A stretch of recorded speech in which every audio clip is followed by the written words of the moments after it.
फैसला कर लिया हमने, हम जाएंगे। हम क्या बात सुने, नहीं सुननी है मैंने तुम्हारी बात। मिलने जा रहे हैं। और अगर मिठाई भी रख दी तो वही नाक नक्शा कबरी शेर है मेरा बेटा। कि बेटे चौधरी मुराद का हाथ मांगते हैं। हेलो फ्रेंड, मन्नत और मुराद दोनों मिलकर एक प्लान बनाएंगे कि वो एक दूसरे की फैमिली को दोबारा मिलाएं। इसके लिए वो दोनों अपने घर वालों को यूं दिखाएंगे कि जैसे वो एक दूसरे को जानते ही नहीं है। फिर वो दोनों शॉपिंग मॉल में मिलेंगे तो मन्नत इसके सामने जानबूझकर 2-3 बार सामने आएगी। इस पर मुराद अपनी माँ से कहेगा कि ये लड़की इसका पीछा कर रही है, लेकिन इसकी माँ कहेगी कि कोई लड़की इसका पीछा क्यों करेगी, वो लड़की भी अपनी भाभी के साथ शॉपिंग करने आई हुई है और सिर्फ हम लोग ही यहाँ शॉपिंग करने नहीं आए। इस शहर में बहुत सारे लोग रहते हैं और यहाँ शॉपिंग करने के लिए आते हैं, लेकिन इसकी माँ को ये बिल्कुल भी नहीं पता कि वो दोनों एक दूसरे को जानते भी हैं और एक ही ऑफिस में काम भी करते हैं।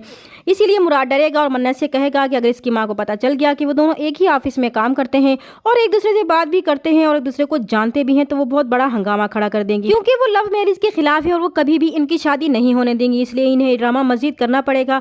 दूसरी तरफ मुराद की माँ मुराद से कहेगी कि मन्नत वाकई खूबसूरत लड़की है, इसे तो वो पहली ही नज़र में पसंद आ गई थी, लेकिन जैसे ही इसके भाई ने ड्रामा किया तो उन्हें बहुत गुस्सा आ गया था, लेकिन रिश्ता बहुत ही अच्छा था। मन्नत भी खुश होगी कि चलो एक काम तो सर हुआ कि मुराद की माँ अब मान जाएगी, लेकिन साहिबा इसे कहेगी कि अभी तो सिर्फ एक मामला ही हल हुआ है, दूसरा अभी सर करना है। वो हैरान होगी कि अब दूसरा कौन सा मौका है जो सर करना है। इस पर साहिबा इसे कहेगी कि सबसे बड़ा मसला इसका भाई है और उन्हें मनाना इतना आसान नहीं है। दूसरी तरफ रिश्ते वाली दोबारा किसी लड़के का रिश्ता मुराद के लिए लेकर आएगी तो मुराद की बहन माँ से कहेगी कि अगर मन्नत इस घर में आ जाती तो इसके भाई की मजाल ही ना होती कि उधर उधर देखे। वो लड़की बहुत दबंग है और इसे ऐसी ही दबंग भाभी पसंद है। इस पर रिश्ते वाले भी इसे कहेंगे कि ये क्या बात हुई, अब इस लड़की का जिक्र क्यों आ गया बीच में, इस लड़की को तो रिश्ता पसंद ही नहीं आया था और खास तौर पर मुराद को इसने लिफ्ट ही नहीं कराया था। इस पर मुराद की माँ भला कहाँ मानने वाली है कि कोई इसके बेटे को कमतर समझे, इसलिए वो भी कहेगी कि इसका बेटा कौन सा इस लड़की के पीछे मरा जा रहा था, इस लड़की से शादी करने के लिए वो लड़की खुद ही इसके पीछे पड़ी हुई थी, इसका बेटा तो खुद इस लड़की के नाम पर बिदकता है। लेकिन वो इसे कहेगी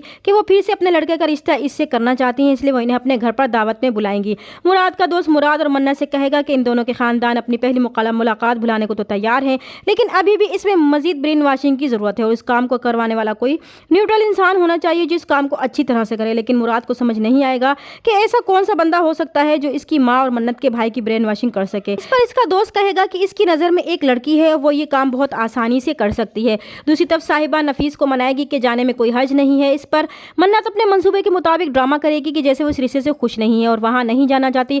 इस पर इसका भाई इसे कहेगा कि अगर मन्नत इस रिश्ते के लिए राजी नहीं तो वे इस घर का रुख भी नहीं करेंगे। अब साहिबा बहुत परेशान होगी कि कहीं ड्रामा उल्टा तो नहीं पड़ने वाला और मन्नत भी डर जाएगी। इसका भाई उसे तसल्ली देगा कि अगर इस रिश्ते में इसकी मर्जी शामिल नहीं है तो वो इस पर ज़बरदस्ती नहीं करेंगे, क्योंकि वो अपनी बहन के लिए बहुत पॉजिटिव होते हैं, इसलिए वो कहेंगे कि वो फ़ोन करके आने से मना कर देंगे। फिर यहीं पर साहिबा मामला संभालेंगी और मन्नत को कहेंगी कि एक बार जाने में कोई हर्ज नहीं, वो लोग वही करेंगे जो इसकी मर्जी होगी। इस तरह वो नफीस को मनाएगी और वो मुराद के घर जाएंगे और इन दोनों खानदानों की मर्जी से रिश्ता तय पाएगा और मन्नत और मुराद की शादी होगी। लेकिन आगे चलकर यही शादी इनके लिए बहुत बड़ा मसला बनने वाली है। चैनल पर नए हैं तो प्लीज़ चैनल को सब्सक्राइब कर दें। मिलते हैं नेक्स्ट वीडियो में, तब तक के लिए अल्लाह हाफिज़।